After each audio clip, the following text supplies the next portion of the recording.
अस्सलाम वालेकुम class. I hope आप सभी लोग ठीक होंगे और अपने ऑनलाइन लेक्चर्स को एंजॉय कर रहे होंगे। बेटा हम लोगों ने लास्ट टाइम जो पढ़ा था that was related two waves, जिसमें हमने बहुत सी बेसिक वेव्स के बारे में पढ़ा था और साथ ही साथ हमने वेव पैकेट को डिफ़ाइन किया था और वेव पार्टिकल्स जो हैं बेटा उनको हम लोगों ने देखा था। अभी आज के लिए हम एक नया चैप्टर स्टार्ट करने वाले हैं। एक ऐसा चैप्टर है ये बेटा जिसमें हम स्ट्रक्चर ऑफ हाइड्रोजन एटम के बारे में पढ़ेंगे और आज का जो लेक्चर है वो इसी चैप्टर का एक पोर्शन है और इसमें हम स्पेक्ट्रम्स के बारे में पढ़ेंगे। हम लोगों ने स्पेक्ट्रम का वर्ड बहुत बार यूज़ किया है, लेकिन यहाँ पे एक्चुअली हम क्या करने वाले हैं, स्पेक्ट्रम्स में से किसी एक स्पेक्ट्रम को डिफ़ाइन करने वाले हैं। अब यहाँ पे हमारा जो लेक्चर नंबर 11 है वो क्लियरली रिलेटेड है टू द टर्म जिसको हम कहते हैं लाइन स्पेक्ट्रा। अब स्पेक्ट्रा याद रखिएगा, ये एक प्लूरल वर्ड है, जमा है स्पेक्ट्रम की। जिस तरह से स्पेक्ट्रम आपके पास बेटा सिंगुलर है, इसी तरह से स्पेक्ट्रा का लफ्ज़ स्पेक्ट्रम का प्लूरल है, यानी स्पेक्ट्रम जमा ज़्यादा स्पेक्ट्रम हो तो हम कहते हैं स्पेक्ट्रा, ठीक, यानी जमा है उसकी सिंपली। अब हमारा सबसे पहला क्वेश्चन जो इस लाइन स्पेक्ट्रा को समझने के लिए बनता है वो ये बेटा बनता है कि स्पेक्ट्रम एक्चुअली क्या है। तो हम लोगों ने बहुत सारे स्पेक्ट्रम्स देखे हुए हैं। हम लोगों ने यहाँ पे जिस तरह से हम लोगों ने प्रिज्म के ऊपर वाइट लाइट फॉल कराई और हमने देखा कि वो डिफरेंट कलर्स आपको शो कराता है प्रिज्म। तो आपके पास आप वहाँ पे मेंशन कर देते हो कि अरेंजमेंट वेवलेंथ की होती है। वो क्या करता है प्रिज्म, वो उनको स्प्लिट कर देता है डिफरेंट कलर्स में वाइट लाइट को। अब यानी वो स्पेक्ट्रम एक बन गया। अब स्पेक्ट्रम का अगर हम वहाँ से समझें तो spectrum basically arrangement of wavelength है, यानी हर कलर की अपनी अपनी वेवलेंथ है। और स्पेक्ट्रम क्या है, स्पेक्ट्रम उन वेवलेंथ की अरेंजमेंट है। को किन किन वेवलेंथ की, विजिबल रीजन में भी आपकी हो सकती है वेवलेंथ्स, अल्ट्रावायलेट रीजन में भी हो सकती है आपकी वेवलेंथ्स, उसके अलावा आपकी वेवलेंथ्स बेटा इंफ्रारेड रीजन में भी हो सकती हैं। यानी इन शॉर्ट इन तीनों आपके पास जो लाइट है, इन तीनों तरह की जो लाइट है उसके इस जो आपके उनकी अरेंजमेंट है, उनकी वेवलेंथ्स की अरेंजमेंट है, उनको बेसिकली आप स्पेक्ट्रम बोलते हो। अब एक ऐसा इंस्ट्रूमेंट जिससे हम ऑब्जर्व कर सकें स्पेक्ट्रम को, या हम उसको ऑब्जर्व करते हैं with the use of that instrument, आपके पास ऐसा इंस्ट्रूमेंट हमारे पास कहलाता है स्पेक्ट्रोस्कोप, ठीक। तो स्पेक्ट्रोस्कोप एक ऐसा इंस्ट्रूमेंट है जिससे हम देख सकते हैं कि इनको स्पेक्ट्रम्स को ऑब्जर्व कर सकते हैं। विजुअल ऑब्जर्वेशन का मतलब ही यही बनता है। और एक ऐसा इंस्ट्रूमेंट बेटा जो कि उस स्पेक्ट्रम को ग्राफ करने के लिए या मैप करने के लिए इस्तेमाल हो, ऐसे स्पेक्ट्रम को या सॉरी ऐसे मैप को या ऐसी इंस्ट्रूमेंट को बेटा हम कहते हैं स्पेक्ट्रोग्राफ। यानी स्पेक्ट्रोस्कोप वो इंस्ट्रूमेंट है जिसको इस्तेमाल करके हम अरेंज कर सकते, विजुअल ऑब्जर्वेशन कर सकते हैं किसकी, स्पेक्ट्रम की। और अगर कोई ऐसा इंस्ट्रूमेंट है बेटा जो मैप कर सकता है उस स्पेक्ट्रम को या ग्राफ बना सकता है उसका, तो उस इंस्ट्रूमेंट को आप स्पेक्ट्रोग्राफ कहते हो। And last but not the least for the definitions, कि आपके पास एक ऐसी ब्रांच ऑफ फिजिक्स जो कि डील करती है या जो कि बेसिकली रिलेशन बताती है या स्टडी बताती है of interaction between matter and radiations, यानी मैटर और रेडिएशंस के दरमियान का जो ताल्लुक है वो बताने के लिए जो ब्रांच ऑफ फिजिक्स है उसको हम कहते हैं स्पेक्ट्रोस्कोपी, जिसका एक पार्ट हम अभी पढ़ रहे हैं। नेक्स्ट चलते हैं। हम लोगों ने अभी तक स्पेक्ट्रम के बारे में पढ़ा, उसके बाद हम लोगों ने पढ़ा कि what is spectrometer, what is spectrograph और स्पेक्ट्रोस्कोपी क्या चीज़ है। इन चार टर्म्स के बारे में अभी तक हमने सीखा। अब हमारा जो बेसिक काम है, हमें वो लाइन स्पेक्ट्रा को पढ़ना है। तो लाइन स्पेक्ट्रा को पढ़ने के लिए हम स्पेक्ट्रम की टाइप्स के अंदर चले जाते हैं। अब हमारे पास तीन बेटा बेसिकली टाइप्स हैं स्पेक्ट्रम की। कॉन्टीन्यूस स्पेक्ट्रम है, बैंड स्पेक्ट्रम है और एटॉमिक स्पेक्ट्रम या लाइन स्पेक्ट्रम है, ठीक।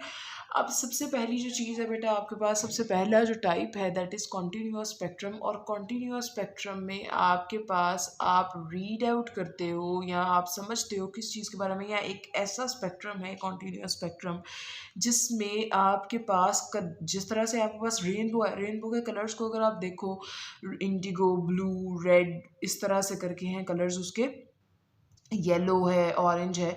तो ये जो कलर्स हैं, अगर बेटा जब आप रेनबो को देखते हो तो आपको ये समझ नहीं आ रही होती कि येलो कहाँ पे एंड हुआ और ऑरेंज कहाँ पे स्टार्ट हो गया है, या ऑरेंज कहाँ पे एंड हुआ है और रेड कहाँ पे स्टार्ट हो गया, यानी उनके दरमियान की जो बाउंड्री लाइंस हैं वो क्लियर नहीं होती हैं। इन शॉर्ट हम ये कह सकते हैं कि ऐसा स्पेक्ट्रम जिसके अंदर कलर्स के दरमियान की बाउंड्री लाइंस वाज़िया ना हो रही हो, या समझ ना आ रही हो कि कहाँ पे कलर स्टार्ट हो रहा है, कहाँ पे कलर एंड हो रहा है, तो आपके पास ऐसे कलर्स एक दूसरे के अंदर डिफ्यूज हुए होते हैं, यानी एक दूसरे के अंदर मिक्स अप हो जाते हैं, उनकी बाउंड्री समझ नहीं आ रही होती हैं। तो ऐसा जो स्पेक्ट्रम है बेटा वो कहलाता है कॉन्टीन्यूअस स्पेक्ट्रम। और इसमें एग्जाम्पल आप ले सकते हो रेनबो की, या एक्चुअली जो ब्लैक बॉडी का स्पेक्ट्रम है, या जो ब्लैक बॉडीज हमने स्टार्ट में इनिशियली पढ़ी थी, उनमें हम लोगों ने ये सीखा था कि उनका भी एक स्पेक्ट्रम है, वो भी एक वेवलेंथ एमिट करती हैं, डिफरेंट वेवलेंथ एमिट करती हैं। तो ब्लैक बॉडी का जो बेटा स्पेक्ट्रम है वो भी कॉन्टीन्यूअस स्पेक्ट्रम है। अब हम इसकी पढ़ने वाले हैं the second type which is line spectrum. जिस तरह से हमने कॉन्टीन्यूस स्पेक्ट्रम को पढ़ा है उसी तरह से उसको लेकर चलते हैं कि कॉन्टीन्यूस स्पेक्ट्रम में तो आपको कलर्स वाज़िया बेटा नहीं हो रहे होते हैं, जबकि जो लाइन स्पेक्ट्रम है उसके अंदर जो कलर्स के दरमियान की लाइंस हैं, डार्क लाइंस हैं, वो वाज़िया हो रही होती हैं, यानी उनकी जो बाउंड्रीज़ हैं वो क्लियर होती हैं कि यहाँ पे एक कलर एंड हुआ और यहाँ पे दूसरा कलर स्टार्ट हो गया। यानी उनके दरमियान की जो बाउंड्री लाइंस हैं या जो डार्क स्पेसेस हैं उनसे उनको सेपरेट किया जाता है, यानी क्लियरली आपके पास इस स्पेक्ट्रम के अंदर बाउंड्री लाइंस क्लियर होती हैं, वाज़िया होती हैं। और इसकी एग्जांपल है जब कोई भी एटम आपके पास जो है वो रेडिएशंस एमिट करता है तो वो जो स्पेक्ट्रम बनाता है उसको हम एटॉमिक स्पेक्ट्रा या फिर लाइन स्पेक्ट्रम भी कहते हैं। इसी तरह से बेटा आपके पास है थर्ड टाइप है बैंड स्पेक्ट्रम की। बैंड स्पेक्ट्रम में बेटा आपके पास मॉलिक्यूलर जिस तरह से एटम्स जो स्पेक्ट्रम बनाते हैं वो लाइन स्पेक्ट्रम कहलाता है, इसी तरह से जो स्पेक्ट्रम मॉलिक्यूल्स बनाते हैं उनको हम कहते हैं बैंड स्पेक्ट्रम। उसके बाद आ जाते हैं बेटा हमें डिटेल में आज के लिए पढ़ना है लाइन स्पेक्ट्रम, जिसको अभी हमने बात की है कि लाइन स्पेक्ट्रम क्या है। बेसिकली लाइन स्पेक्ट्रम बेसिकली हमारे पास है के जो एटम्स जो हैं जो स्पेक्ट्रम बनाते हैं। अब ये जो एटॉमिक स्पेक्ट्रा है इसको डिटेल में स्टडी, या लाइन स्पेक्ट्रा जो है इसको डिटेल में हम देखने वाले हैं। बेटा जब भी आप किसी गैस के अंदर से किसी गैस को लो, ठीक है, उसको लो प्रेशर पे रखो, ठीक है, किसी भी गैस को लो उसको लो प्रेशर पे रखो और उसके अंदर से करंट पास करो, ठीक है। जैसे ही आप ये काम करोगे तो आपके पास जो स्पेक्ट्रम है एक एमिट होगा रेडिएशंस का, जो कि एटॉमिक स्पेक्ट्रा कहलाता है। यानी इन शॉर्ट एटॉमिक स्पेक्ट्रा के लिए हम यहाँ पे क्या कर रहे हैं, एक गैस ले रहे हैं, गैस के अंदर से हम जो है वो पास करवा रहे हैं क्या, लो प्रेशर पे करंट पास करा रहे हैं, और उसकी वजह से जो रेडिएशंस एमिट होंगी उन रेडिएशंस या उन वेवलेंथ, उन रेडिएशंस की ऑब्वियसली कुछ स्पेसिफिक वेवलेंथ होंगी, और उन वेवलेंथ्स को बेसिकली बेटा हम कहते हैं उस पैटर्न ऑफ वेवलेंथ्स को हम कहते हैं एटॉमिक स्पेक्ट्रा। अब बेटा हम लोग इसी मैं प्रिज्म वाले एक्सपेरिमेंट की बात कर रही थी कि आपके पास एक प्रिज्म होता है, प्रिज्म और सोर्स ऑफ लाइट है, सपोज ये आपके पास ये स्लिट है जिसके अंदर से ये पास करे, दिस इज अ स्लिट बेटा, इसको मेंशन कर लीजिएगा, ये स्लिट है, इसके अंदर से आपके पास कर रही है लाइट, वाइट लाइट, जैसे ही प्रिज्म पे फॉल करती है प्रिज्म इसको Indigo, blue, green, yellow, orange और रेड में कन्वर्ट कर देता है ऑटोमेटिकली। उसके बाद हम लोग देखने वाले हैं एटॉमिक स्पेक्ट्रा की टाइप्स को। लोग देखने वाले हैं एटॉमिक स्पेक्ट्रा की टाइप्स को। There are two types of atomic spectra. आपके पास सबसे पहला जो स्पेक्ट्रम है वो है एमिशन स्पेक्ट्रम और दूसरा है एब्जॉर्प्शन स्पेक्ट्रम। बेटा एमिशन स्पेक्ट्रम वो स्पेक्ट्रम है जब एटम जो है हायर एनर्जी स्टेट से लोअर एनर्जी स्टेट में जाता है तो वो एक फ्रिक्वेंसी ऑफ रेडिएशंस एमिट करता है, ठीक। अब वो जो फ्रिक्वेंसी ऑफ रेडिएशंस है बेटा, उन रेडिएशंस को हम आपके पास वो जो स्पेक्ट्रम बनाती हैं उस स्पेक्ट्रम को हम एमिशन स्पेक्ट्रम कहते हैं। फॉर एग्जांपल इस चीज़ को हम क्लियरली इस तरह से समझ सकते हैं कि आपके पास कोई भी जो एटम है उसको कब कहते हैं कि वो हायर एनर्जी स्टेट में, जब उसका एक इलेक्ट्रॉन किसी हायर एनर्जी स्टेट में मौजूद हो। जिस तरह से आपके पास अगर बात की जाए तो अगर सपोज ये आपका न्यूक्लियस है और ये आपका फर्स्ट शेल है, और ये आपका सेकंड शेल है। सपोज एक इलेक्ट्रॉन यहाँ पे मौजूद है हायर एनर्जी स्टेट में, अगर ये क्या करे हायर एनर्जी स्टेट से लोअर एनर्जी स्टेट में है तो इसको एक फोटोन रिलीज करना पड़ेगा, कुछ एनर्जी अमाउंट ऑफ एनर्जी क्या करनी पड़ेगी, रिलीज करनी पड़ेगी। तो आपके पास ये जो एनर्जी है रिलीज कर रहा है इसकी कुछ ना कुछ फ्रिक्वेंसी होगी। ऑब्वियसली जब ये रिलीज करेगा एनर्जी तो वो जो फ्रिक्वेंसी ऑफ रेडिएशन है वो एक स्पेक्ट्रम बनाएंगी जिसको हम कहते हैं एमिशन स्पेक्ट्रम। इसी तरह से जैसे ही किसी एटम ने जो है वो शिफ्ट होना हो, ट्रांजिशन करनी हो from lower energy state to higher energy state, तो उसे कुछ एब्जॉर्ब करना पड़ता है, तो वो जो स्पेक्ट्रम बनता है that is called absorption spectrum. इसकी मेंशन्ड है डेफिनेशन कि spectrum formed by the radiation that has pass through the medium, यानी कोई भी ऐसी रेडिएशन जो पास हो के आए किसके अंदर से, किसी मीडियम के अंदर से, in which the radiation of certain frequencies absorb, यानी कुछ फ्रिक्वेंसीज ने एब्जॉर्व कर लिया और कुछ पास हो गई है। अब वो जो स्पेक्ट्रम है that is basically called absorption spectrum. अब हम आगे चलते हैं, इसी को डिटेल में देखते हैं। बेटा अब हमने जो एब्जॉर्प्शन एंड एमिशन स्पेक्ट्रम देख लिया है, तो हमें स्पेक्ट्रल सीरीज़ को देखना है कि स्पेक्ट्रल सीरीज़ क्या होती है। याद रखें हर स्पेक्ट्रम के अंदर किसी भी एलिमेंट का जो स्पेक्ट्रम है उसके अंदर कुछ ना कुछ रेगुलरिटीज़ होती हैं। रेगुलरिटीज़ का बेटा मतलब ये बनता है कि वो सर्टेन टाइम पीरियड के बाद रेगुलर हो जाती हैं, अरेंजमेंट उनकी रिपीट टाइप इस तरह से कुछ हो रहा होता है। तो इन जो रेगुलरिटीज़ हैं, इन रेगुलरिटीज़ को बेटा एक सर्टेन ग्रुप्स के अंदर डिवाइड किया गया है, या उनको इनकी बेसिकली डिवीजन करके ग्रुप्स बना दिए गए हैं, और इन ग्रुप्स को हम कहते हैं स्पेक्ट्रल सीरीज़, जिन सीरीज़ को हम आज देखने वाले हैं। सबसे पहली सीरीज़ जो बनी थी दैट वाज बाल्मर सीरीज़। अब जो बाल्मर सीरीज़ थी बेटा वो विजिबल रीजन के अंदर थी, यानी मैंने आपको शुरू में बताया था कि स्पेक्ट्रम एक ऐसी अरेंजमेंट ऑफ वेवलेंथ्स है जो कि तीन तरह की लाइट्स के लिए है, ultraviolet, visible and infrared reason के लिए।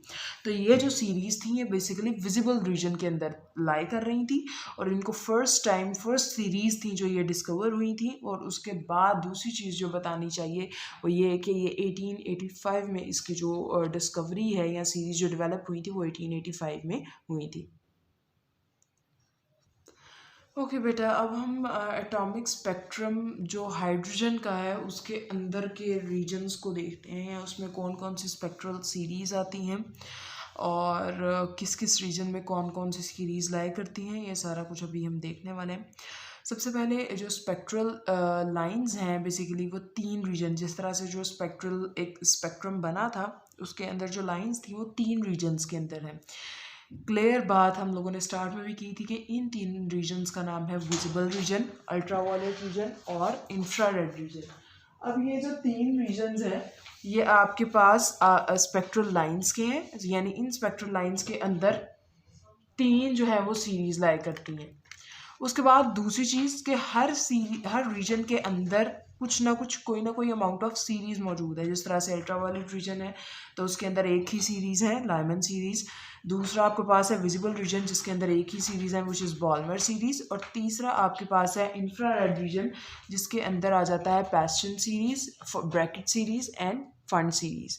आपके पास जो इसके अलावा जो तीसरा पॉइंट है कि जैसे जैसे आप देखते हो कि शॉर्टर वेवलेंथ हुई जाती है, यानी वेवलेंथ शॉर्ट होती जा रही है, वैसे वैसे स्पेक्ट्रल लाइंस के दरमियान का जो स्पेस है वो कम होता जाता है। जो वेवलेंथ है हर जो आपके पास सीरीज़ है उनकी कुछ ना कुछ जो है वो लिमिट है, यानी वो एक पॉइंट उनका लार्जेस्ट वेवलेंथ का है, एक उनका शॉर्टेस्ट वेवलेंथ का है। और ये जो पॉइंट्स हैं बेसिकली ये उस रीजन की लिमिट को बताते हैं। एंड लास्ट चीज़ जो इसी सब टॉपिक के अंदर आती है वो ये कि बाल्मर सीरीज़ के स्पेसिफिक नाम हैं जिनको हम एच अल्फ़ा, एच बीटा भी कहते हैं। बेटा जब सीरीज़ वगैरह बनी तो ऑब्वियसली उन सीरीज़ की वेवलेंथ कैलकुलेट करने के लिए या उनकी largest and smallest wavelength calculate करने के लिए या लिमिट को अंडरस्टैंड करने के लिए हमें चाहिए था एक आधा कोई फार्मूला। तो बार्मर ने एक फार्मूला जो है वो अपनी सीरीज़ के लिए जो सजेस्ट किया वो था lambda is equal to 364.4 into N square over n square minus 4 nanometres, और एन को उसने कहा था कि वो 3, 4, 5, 6 इस तरह से है। अब इसको देख लेते हैं कि किस तरह से उसने किया। अब ये फार्मूला जो था वो बार्मर ने बनाया और उसके बाद फाइनली 1890 में बेटा रेडबर्ग ने अपना फार्मूला जो है उसको इसी फार्मूला को अरेंज किया। उसने किस तरह से किया कि उसने जो हमारे पास फार्मूला था बाल्मर का, जो आपके पास अभी यहाँ पे है, उसने इसको रेसिप्रोकल इसका ले लिया। रेसिप्रोकल लेंगे तो किस तरह से आ जाएगा, 1/λ is equal to 1/364.4 into N square minus 4 ऊपर आ जाएगा और एन स्क्वायर नीचे, और नैनोमीटर भी ऑटोमेटिकली आपके पास क्या आ जाएगा, नीचे आ जाएगा। अब इसी को रेडबर्ग ने जो है वो 1890 में फॉरवर्ड किया। किस तरह से कि उसने क्या किया, नैनो की वैल्यू 10⁻⁻9 पुट की, उसने इस चीज़ को डिवाइड किया तो आपके पास बन गया 0.0027 इंटू 10⁻+9, बिकॉज नीचे -9 था, ऊपर आएगा तो +9 हो जाएगा। उसके बाद उसने ये जो n स्क्वायर वाला टर्म है या फैक्टर है बेसिकली, इसको n स्क्वायर को सेपरेटली क्या कर दिया, डिवाइड कर दिया दोनों के साथ, जिस तरह से इधर आपको नजर आ रहा है 1/λ इज इक्वल टू 2.7 इंटू 10⁻6 पॉइंट मूव किया है from here to here into n square over n square minus 4/n square. आपके पास n स्क्वायर से कैंसिल आउट हो जाएगा बेटा, 1 आ जाएगा, माइनस 4/n स्क्वायर। उसके बाद आपको यहाँ से अगर 4 एलिमिनेट आउट करना था तो उसने 4 को मल्टीप्लाई और डिवाइड कर दिया इक्वेशन में। आपके पास 4 मल्टीप्लाई होगा तो आपके पास बन जाएगा 1.09 इंटू 10⁻7, और ये 4 अंदर जाएगा तो 1/4 इंटू 4 इससे भी मल्टीप्लाई होगा, कैंसिल आउट हो जाएंगे, 1/n स्क्वायर आ जाएगा। तो जो फॉर्मूला बना वो बना 1/λ is equal to r into 1/4 minus 1/n square, यानी इसको उसने r के इक्वल ले लिया। याद रखें कि जो नैनोमीटर था वो नीचे था, यानी मीटर जब ऊपर जाएगा तो ये यूनिट्स क्या बन जाएंगे, पर मीटर के। तो ये टोटल वैल्यू उसने ले ली, रेडबर्ग्स कांस्टेंट उसने इसको कहा, r के इक्वल लिखा, और ये किसके इक्वल है, 1.09 10⁻7 पर मीटर के इक्वल है बेटा। ये हम लोगों ने उस फॉर्मूला को रीराइट किया इस तरह से, 1/λ is equal to r into 1/p² minus 1/n square. जो p है याद रखें वो n से हमेशा छोटा होगा। अल्ट्रावायलेट रीजन को अगर देखा जाए तो अल्ट्रावायलेट रीजन में हमने शुरू में बात की थी कि एक ही सीरीज आती है, विच इज़ लाइमन सीरीज। याद रखें लाइमन सीरीज के लिए p को 1 लिया जाएगा हमेशा, ठीक, क्योंकि ये बेसिकली आपके पास एमिशन स्पेक्ट्रम है। तो एमिशन स्पेक्ट्रम का मतलब है, एमिशन स्पेक्ट्रम के अंदर हम इस चीज़ को डिस्कस कर रहे हैं, तो इसका मतलब ये हुआ कि कहीं जो आपके पास बेसिकली आ रहे हैं इलेक्ट्रॉन्स, वो हायर एनर्जी स्टेट से लोअर एनर्जी स्टेट में आ रहे हैं, और p इज इक्वल टू 1 लेने का मतलब है कि ये वो वाला रीजन है कि जब आपके पास फर्स्ट शेल में वापस आते हैं electrons from the higher shells, higher energy states, तो p को 1 लेंगे एंड n को 2, 3, 4 या कुछ भी ले सकते हैं। याद रखें कि आपको पूछा जा सकता है किस तरह से कि लॉन्गेस्ट वेवलेंथ कब रिलीज होगी, जब आपके पास n इज इक्वल टू 2 और p इज इक्वल टू 1 आएगा, और शॉर्टेस्ट वेवलेंथ कब रिलीज होगी, जब आपके पास n is equal to infinity और p इज इक्वल टू 1 आएगा। यानी जिस तरह से अगर हम करके देखें 1/λ किसके इक्वल है, इंटू आर इंटू 1/, आपके पास n p की जगह पे आ जाएगा 1 माइनस 1/इन्फिनिटी। क्लियरली 1 का स्क्वायर तो 1 नहीं है, तो इसलिए मैंने उसको इस तरह से लिखा है 1 माइनस 1/इन्फिनिटी क्या आता है 0, तो 1/λ किसके इक्वल आ जाएगा r के, या लैम्डा किसके इक्वल आ जाएगा 1/r के, और सिंपली ये आपके पास बनती है शॉर्टेस्ट वेवलेंथ। जबकि अगर हम लॉन्गेस्ट वेवलेंथ की बात करें तो 1/λ इज इक्वल टू 1/1 माइनस 1/2 का स्क्वायर क्या हो जाएगा 4 हो जाएगा इंटू r, और इसका एलसीएम लेंगे 4 माइनस 1 r, ये आ जाएगा 3r/4। तो अगर आप देखें तो ये 3 से r मल्टीप्लाई होगा और 4 से डिवाइड होगा, एंड देन आपके पास जो वेवलेंथ बनेगी that will be the longest wavelength, ठीक। यानी जब इलेक्ट्रॉन जो है वो सेकंड शेल से फर्स्ट में आएगा तो लॉन्गेस्ट वेवलेंथ रिलीज करेगा। लॉन्गेस्ट वेवलेंथ का मतलब हुआ कि उसकी एनर्जी सबसे कम हुई, और जब आपके पास इलेक्ट्रॉन जो है वो इन्फिनिट इन्फिनिटी वाले एनर्जी स्टेट में होगा या दूर कहीं होगा, उधर से अब फोर्स शेल में आएगा, तो क्लियरली उसकी वेवलेंथ शॉर्टेस्ट होगी। और शॉर्टेस्ट वेवलेंथ का मतलब according to hc/λ, shortest wavelength का बेटा मतलब होता है लार्जेस्ट एनर्जी, यानी कि ये जो फोटोन रिलीज होगा इसकी आपके पास एनर्जी सबसे ज़्यादा होगी, और एनर्जी अगर ज़्यादा होगी तो इसका मतलब है फ्रिक्वेंसी भी ज़्यादा होगी। From this formula E = hf, इस तरह से बेटा। उसके बाद आ जाता है आपके पास विजिबल रीजन में। विजिबल रीजन में जिस तरह से मैंने बताया था कि एक ही सीरीज़ है which is called Balmer series. अब इसको आगे देख लेते हैं। अभी बाल्मर सीरीज़ को पढ़ा है विजिबल रीजन के अंदर, और उसके लिए भी रेडबर्ग जो आपका फॉर्मूला है, रेडबर्ग बाल्मर फॉर्मूला इसको बोलते हैं। तो 1/λ = r × 1/p² - 1/n²। तो ये है सेकंड शेल के लिए कि जब हायर एनर्जी स्टेट से आपके पास जो इलेक्ट्रॉन्स हैं, तो बेटा क्या है कि जब हायर एनर्जी स्टेट से सेकंड शेल में आएंगे आपके पास इलेक्ट्रॉन्स, तब जो सीरीज़ रिलीज़ होंगी या जब जब जो फ्रिक्वेंसी रिलीज़ होंगी वो विजिबल रीजन के अंदर होती है, और उन सीरीज़ को आप बाल्मर सीरीज़ कहते हो। इसी तरह से कि जब आप थर्ड से सेकंड में आएंगे तो आपके पास ऑब्वियसली वेवलेंथ जो है वो लॉन्गेस्ट रिलीज़ होगी। अगर वेवलेंथ लॉन्गेस्ट है तो एनर्जी जो है वो सबसे कम होगी उस फोटोन की, जबकि आपके पास इसी तरह से अगर जो है वो शॉर्टेस्ट वेवलेंथ का देखा जाए, यानी अगर सबसे दूर से सेकंड शेल में वो आता है तो इसकी वेवलेंथ जो है वो शॉर्टेस्ट होगी और एनर्जी सबसे ज़्यादा होगी। एनर्जी ज़्यादा है इसका मतलब है फ्रीक्वेंसी भी क्या होगी, ज़्यादा होगी। यानी वो फोटोन जो सबसे दूर वाले शेल से सेकंड में आकर रिलीज़ होगा उसकी एनर्जी सबसे ज़्यादा होगी। तो क्लियरली बेटा आपके पास अगर आप एक चीज़ नोटिस करें इसके अलावा भी कि अगर P2 है तो n की वैल्यू हमेशा 3 से स्टार्ट हो रही है, और अगर P1 था तो n की वैल्यू 2 से स्टार्ट हो रही थी, यानी हमेशा P एक कम है किससे, n से। उसके बाद ये जो शॉर्टेस्ट और लॉन्गेस्ट वेवलेंथ है, ये रीजन बेसिकली या ये आपके पास जो रेंज है ये कहलाती है सीरीज़ लिमिट। अब आपके पास लास्ट है आज के लिए इंफ्रारेड रीजन। अब बेटा इंफ्रारेड रीजन के अंदर आती हैं 3 किस्म की सीरीज़, एक है पास्टन सीरीज़, एक है ब्रैकेट सीरीज़ और एक है फंड सीरीज़। तीनों के लिए जो फॉर्मूला है वो सिमिलर है, 1/λ = r × 1/p² - 1/n²। अब इसको हम डिफरेंट सीरीज़ के लिए स्टडी करने वाले हैं। पास है पास्टन सीरीज़। तो पास्टन सीरीज़ के लिए फॉर्मूला अगेन मैंने बता दिया था कि सिमिलर रहेगा। आपके पास इसके लिए जो p है उसकी वैल्यू 3 रहेगी, n की वैल्यू हमेशा p से एक ज़्यादा होती है, n = 4, 5, 6 इसी तरह से चलता जाएगा। उसके अलावा आपके पास ये है कि जो लॉन्गेस्ट वेवलेंथ है वो n = 4 और p = 3 के लिए रहेगी, shortest wavelength p = 3, n = infinity के लिए रहेगी, और ये बनाती है मिलके आपकी सीरीज़ लिमिट।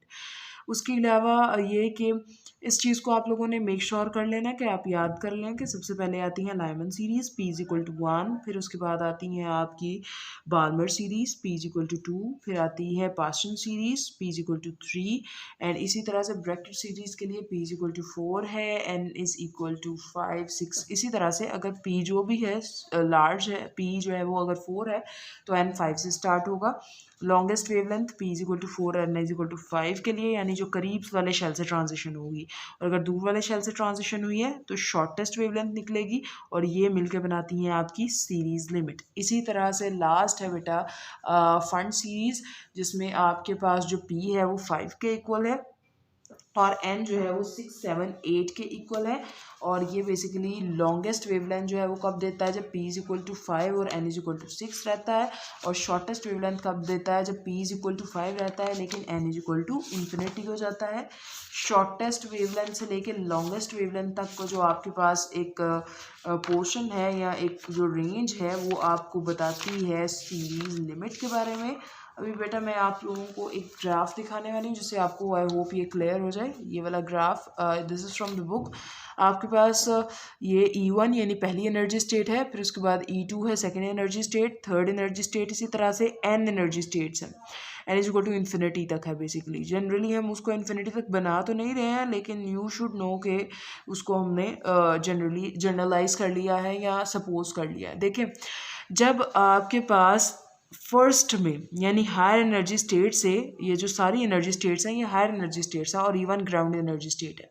आपको जैसे ही हायर एनर्जी स्टेट से फर्स्ट एनर्जी स्टेट में इलेक्ट्रॉन्स आएंगे तो जो सीरीज जनरेट होती हैं वो लाइमन सीरीज है। देखिए किसी भी अगर एनर्जी स्टेट से E1 में आ रहे हैं ये तो लाइमन सीरीज जनरेट हो रही है। इसी तरह से किसी भी एनर्जी स्टेट से अगर ये E2 में आ रहे हैं यानी सेकंड में तो बाल्मर सीरीज यानी विजिबल रीजन वाली सीरीज।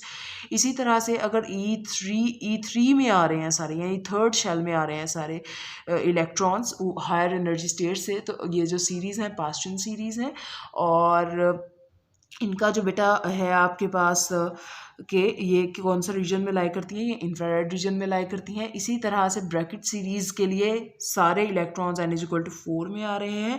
हम लोगों ने पढ़ा था कि n=infinity से लेकर n=4 तक जो वेवलेंथ रिलीज़ होती है वो शॉर्टेस्ट ऑफ ऑल होती है और उसकी एनर्जी सबसे ज़्यादा होती है। इसी तरह से जो करीब से ट्रांजिशन होती है यानी 5 से 4 में जो ट्रांजिशन हो रही है उसके लिए वेवलेंथ लार्जेस्ट होगी और अगर वेवलेंथ बेटा लार्जेस्ट होगी तो एनर्जी सबसे कम होगी, इस जो फोटोन रिलीज होगा। इसी तरह से n=5 में जो आ रहे हैं from the higher energy states वो फंड सीरीज़ है और ये भी इंफ्रारेड रीजन में एक सीरीज़ है। और करीब से जो आ रहे हैं वो उसके लिए लॉन्गेस्ट वेवलेंथ और जो दूर से आ रहे हैं उनके लिए शॉर्टेस्ट वेवलेंथ यानी सबसे ज़्यादा अमाउंट ऑफ एनर्जी। तो ये था बेटा आज के लिए आप लोगों का काम। इस लेक्चर में हम लोगों ने सीखा है about atomic spectra, emission spectrum सीखा है, एब्जॉर्प्शन स्पेक्ट्रम सीखा है और देन फाइनली बहुत सारी सीरीज जो उससे रिलेटेड हैं उनको सीखा है हम लोगों ने। अभी हम लोग आज के लिए इतना ही करेंगे। लेक्चर था ये यहाँ पे ख़त्म होता है। इसमें हमने स्पेक्ट्रम को सीखा, स्पेक्ट्रोस्कोप को सीखा, स्पेक्ट्रोग्राफी को सीखा, स्पेक्ट्रोस्कोपी को सीखा, डिफरेंट टाइप्स ऑफ स्पेक्ट्रम सीखे, एटॉमिक स्पेक्ट्रा की फर्दर टाइप्स सीखी और उनके लिए हम लोगों ने डिफरेंट रीजन्स को स्टडी किया है। उन रीजन्स को आप लोगों ने देख लेना है। आप लोगों का काम है कि आप लोगों ने इस चीज़ को मेक श्योर कर लेना कि एक तो आप इस लेक्चर के नेक्स्ट लेक्चर से पहले नोट्स बनाएं, दूसरी चीज़ ये कि आप लोगों को जो है वो इसके न्यूमेरिकल्स में फॉरवर्ड कर दूंगी, उसको आप लोगों ने सॉल्व करके देख लेना है। उसके अलावा जो बुक से चीज़ें हैं आप लोगों के पास बुक होना ज़रूरी है बेटा, उसको देख लीजिएगा। वैसे तो जनरली जब मैं आपको पढ़ा रही होती हूँ तो इट्स काइंड ऑफ नोट्स से आप लोगों को मैं गाइड कर रही होती हूँ, तो उसको ध्यान से सुना करें। और अपनी काइंडली मुझे बता दीजिएगा कि मीटिंग जो है वो कब अरेंज करनी है आपने गूगल मीट पे, ताकि आप लोगों की वो मीटिंग अरेंज करके आपके इश्यूज़ जो भी होंगे उनको सॉर्ट आउट कर लिया जाए। And that's it for today. अपना बहुत सारा ख्याल रखिएगा। Signing off. अल्लाह हाफिज़।